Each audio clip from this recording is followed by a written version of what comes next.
Okay, so like imagine you're walking into this category manager interview, right? And you don't just have like rehearsed answers. You have this deep understanding of what they're actually looking for. And you know how to showcase yourself as the perfect fit. That's what we're going for in this deep dive today. Your own like personalized prep session to absolutely ace that interview. Yeah, it's like having a cheat sheet, but it's not just about the answers. Right. It's the strategy behind them. Exactly. And we've got some awesome resources to like help us out here. We're diving deep into RoleCatcher. Oh. They got these career guides, interview guides, even AI tools to like fine-tune your responses and tailor them to specific job roles. What's really cool about RoleCatcher is they really understand the nuances of all these different job roles and how to craft your answers so they really resonate with the hiring manager. It's like having a personal career coach in your pocket. Yeah, exactly. I love that. Yeah. So before we like tackle those tricky interview questions, let's paint a clear picture of what a category manager actually does day to day. Yeah, it's more than just knowing about the products, right? The RoleCatcher guide describes it as being like a mini CEO for a specific product group. Wow. They own the strategy for that category, from defining the sales programs to understanding like the entire market landscape. So they need to be on top of trends, competition, even what's newly supplied. That's a lot. It is. It's a lot of responsibility. And it means having a deep understanding not just of the products themselves, but also the suppliers, the retailers, and most importantly, the customer. Now, the RoleCatcher guide also mentions that category managers often work in these like fast-paced environments with lots of interaction. Yeah. What are some other realities of that work environment that potential candidates should consider? Well, on the plus side, the career guide highlights the high earning potential and the opportunity to make strategic decisions that have like a real impact on the business. But it's important to acknowledge the challenging aspects too. Sure. It is a high pressure role. There are demanding goals, and you constantly need to stay updated on all the latest industry trends. So it's not for the faint of heart. No. But for those who thrive in that kind of environment, what does that career path look like? Yeah, there's definitely room for growth. A common path is moving up to senior category manager. Okay. But the guide also highlights examples of people branching out into related fields, like marketing or product development. It really depends on your own interests and how you want to leverage your expertise. What I find particularly helpful about RoleCatcher is how they provide these real-world examples of people at different career stages. It really helps you visualize your own potential growth trajectory within the field. Yeah, definitely. But let's dive into the heart of this deep dive, those interview questions. Okay, let's do it. RoleCatcher provides some really great sample questions. Are you ready to unpack them? Absolutely. Let's break them down. Yeah. And remember, it's not about memorizing answers. It's about understanding what the interviewer's goal is and using these questions as a springboard to really showcase your unique skills and experiences. Okay, first question. Tell me about your experience in category management. Seems pretty straightforward, but what are they really trying to find out? Well, they want to assess your relevant experience, of course, but they also want to get a sense of your specific skills and accomplishments. This is your chance to highlight your expertise with data analysis, trend identification, your ability to turn insights into actionable recommendations. So don't just list previous job titles. Paint a picture of your capabilities. Yeah. What kind of follow-up question might they ask to dig a little deeper into your experience? Yeah, they might ask something like, can you give me a specific example of a time you identified a trend and how you acted on it? They want to see that you can connect the dots between market analysis and real-world results. That makes sense. Okay. Okay, next question. How do you prioritize categories for your portfolio? This sounds like they're looking for insight into your decision-making process. Exactly. They want to see that you can balance market trends, customer demand, and profitability when you're making decisions about your portfolio. This is where you can talk about your approach to data analysis and how you use it to make those informed choices. So a potential follow-up could be, what data points are most important to you in this process? Absolutely. And this is where RoleCatcher's AI can be super helpful. Their tool can actually help you identify the specific data points that are most valued by that company you're interviewing with, allowing you to tailor your answer to their specific priorities. It's like having insider information. Okay, moving on. How do you work with vendors to negotiate pricing and promotions? What's the underlying goal behind this question? They want to gauge your negotiation skills and your ability to build those strong relationships with vendors, highlight your understanding of pricing strategies, how you can leverage data to your advantage, and ultimately, how you ensure those favorable terms for your company. And I bet a follow-up question could be about, handling a difficult negotiation. Something like, Tell me about a time you had to work with a challenging vendor. How did you approach the situation? You nailed it. They're looking for evidence of your conflict resolution skills, your ability to stay professional under pressure, and your track record of achieving objectives even in those tough situations. This is really helpful. Uh-huh. Okay, question 4. What strategies have you used to increase category sales? It feels like they're looking for your wins here. This is your time to shine. Be specific about the strategies you've employed, whether it's promotional campaigns, product assortment changes, or pricing adjustments. And don't just mention the strategies, quantify the results that you achieved. Use data to demonstrate your impact. And a natural follow-up question might be, what were some challenges you faced in implementing those strategies, and how did you overcome them? Exactly. They want to see that you can anticipate those roadblocks, think critically, and adapt your approach to achieve success. They're looking for problem-solving skills. This is great. Now for question 5. How do you stay up to date on industry trends and changes? This seems like they're testing your commitment to continuous learning. It is. This is where you showcase your proactive approach to staying informed. Mention industry conferences you attend, publications you read, even like thought leaders that you follow. The key is to connect this back to how you apply this knowledge to your work. So a follow-up question could be, tell me about a recent industry trend that caught your attention, and how do you think it will impact category management? Yes, they want to see that you're not just passively absorbing information, but you're actively thinking about its implications and how it might shape the future of the field. This is so valuable. Now, question 6 asks, how do you manage competing priorities in your portfolio?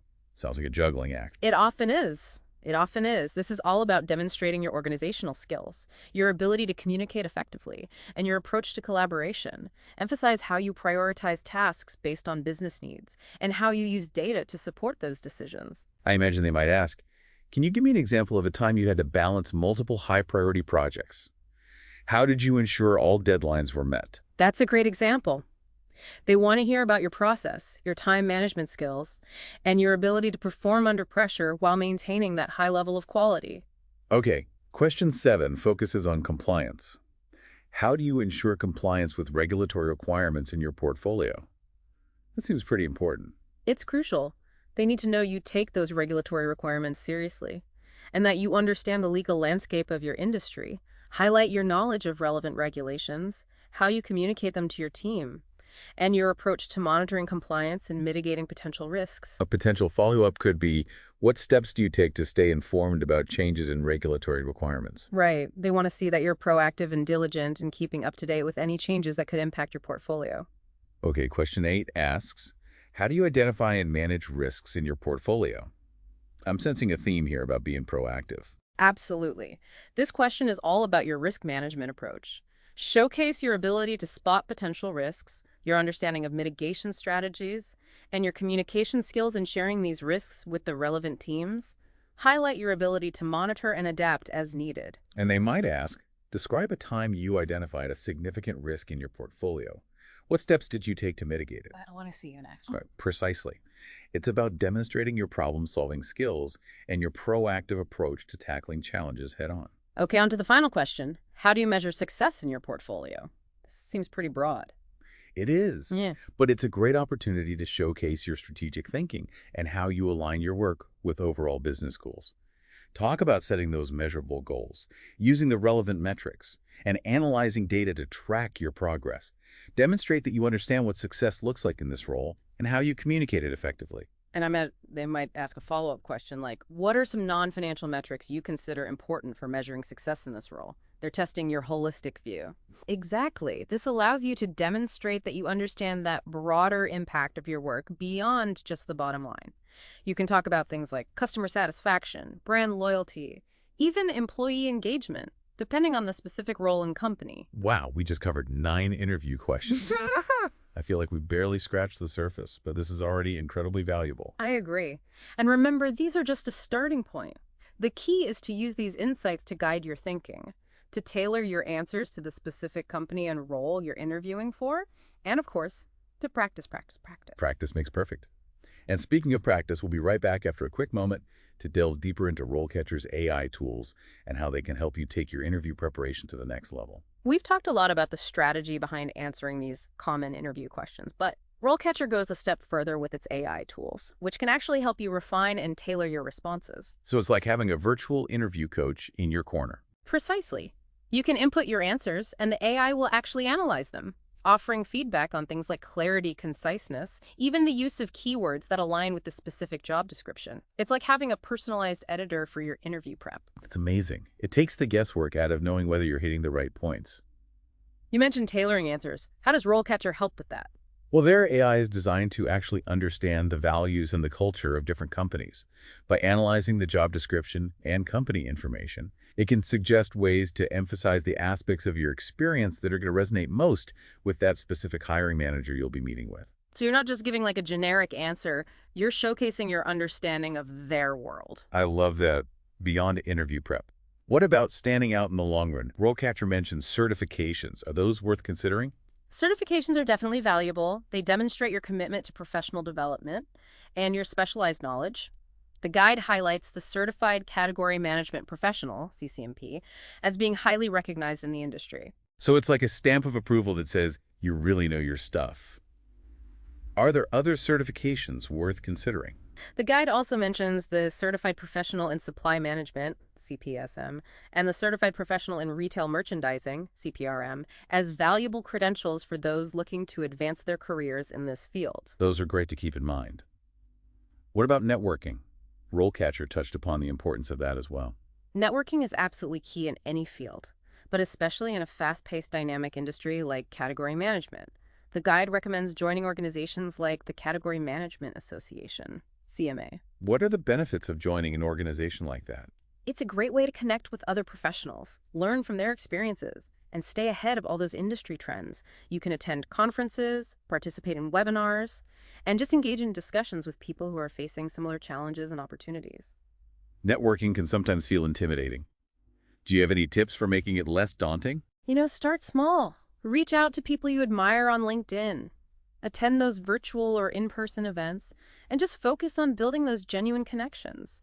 You'd be surprised how willing people are to share their insights and advice. That's encouraging. We've covered a ton of ground, from understanding the role of a category manager to diving deep into those interview questions and exploring tools like RoleCatcher. As we start to wrap up, what are some key takeaways you want our listener to remember? First and foremost, remember that a category manager is more than just a product enthusiast. They are strategic thinkers, data-driven decision makers, and skilled negotiators who thrive in those fast-paced environments. They need to have that deep understanding of the market, the competition, and the customer. It's about seeing that big picture and being able to connect the dots between data and real-world results. Exactly. Second, use those interview questions to your advantage. Don't just memorize answers. Understand the interviewer's goal and frame your responses in a way that showcases your unique skills and experiences. And don't be afraid to highlight your wins. Use data to quantify your accomplishments and show the impact you've made in previous roles. Absolutely. And third, take advantage of the tools and resources that are available to you, RoleCatcher. With its AI-powered feedback and tailoring capabilities can be a game changer in your interview preparation. It's like having a secret weapon in your job search arsenal. This has been so insightful. I feel like I'm ready to tackle a category manager interview myself. Me too. And remember, this is just the beginning of your journey. There's always more to learn and discover in the world of category management. Speaking of discovering, before we wrap up completely, we have one final thought for our listener to ponder as they continue their prep. We've talked a lot about data analysis, market trends, negotiation skills, but what about the human element? That's such an important point. It's easy to get caught up in the technical aspects of the role, but ultimately category management is about connecting with people. Connecting with customers, understanding their needs and motivations, and creating experiences that resonate with them on an emotional level. Exactly. As you prepare for your interview, think about how you will bring your own unique perspective and empathy to the role. How will you use data to not just predict what people will buy, but to create an experience that truly delights them? Think about your own shopping experiences. What draws you in? What frustrates you? What makes you feel like a company really gets you? Those are great questions to consider. Yeah. It's about tapping into your own consumer insights and then thinking about how you can apply those insights to your work as a category manager. Remember, data is a powerful tool, but it's only as effective as the human intelligence behind it. The best category managers are those who can bridge the gap between data and humanity, between analysis and empathy. That's a beautiful way to put it. It's a reminder that even in the most technical roles, the human touch makes all the difference. Couldn't agree more. So as you continue your preparation, remember to embrace both the analytical and the emotional aspects of category management. Let your passion for the field and your empathy for the customer shine through, and you'll be sure to make a lasting impression. It's fascinating how we approach career prep, in a very technical way. Mhm. Skills, experience, certifications. All that's important, of course. Mm. But that emphasis on the human element you brought up really resonated with me. Yeah, it's easy to get lost in the spreadsheets and data points, especially in a role like category manager. But ultimately, you're serving those human needs and desires. Exactly. So how can someone preparing for this interview tap into that human side, especially if they're not actually interacting with customers as part of their prep? That's where self-reflection comes in. Think about your own experiences as a shopper. What draws you to certain products or brands? What frustrates you? What makes you feel like a company really understands what you need? So it's about becoming more aware of those subtle cues and emotional responses we all have as consumers. Exactly. And then the challenge is to connect those insights back to the role of a category manager. How can you use that data, not just to predict buying behavior, but to actually create an experience that resonates with people on a deeper level? I see what you mean. It's about using data to enhance the human experience, not just drive transactions. Right. And this is something you can absolutely weave into your interview responses. When they ask about your strategies for success, talk about how you balance those data-driven decisions with the genuine understanding of the customer journey. That's a brilliant tip. It shows you're thinking beyond just the bottom line, that you're truly invested in creating value for people. And that's what sets those exceptional category managers apart. They're not just number crunchers. They're storytellers who use data to craft these compelling narratives that resonate with both customers and stakeholders. I love that analogy of a storyteller. It brings a whole new dimension to the role. And remember, RoleCatcher's AI tools can help you refine those stories by tailoring your responses to the specific values and culture of the company you're interviewing with. It's like having this behind-the-scenes look at the company's narrative. Exactly. Use those insights to shape your answers and really demonstrate that you understand their story and how you can contribute to it. This has been such an insightful deep dive. We've explored the role of a category manager from so many different angles, the technical skills, the strategic thinking, and that crucial human element. And we've equipped our listener with practical strategies for acing those interview questions and standing out as a candidate. To our listener, you've got this. Remember the insights we've shared. Leverage those RoleCatcher tools, and most importantly, bring your authentic self to the interview. Let your passion for the field, your analytical skills, and your empathy for the customer shine through. And don't be afraid to tell your story. The story of how you can help shape the future of category management. Until next time, keep diving deep, keep learning, and keep pushing yourself to be the best version of you.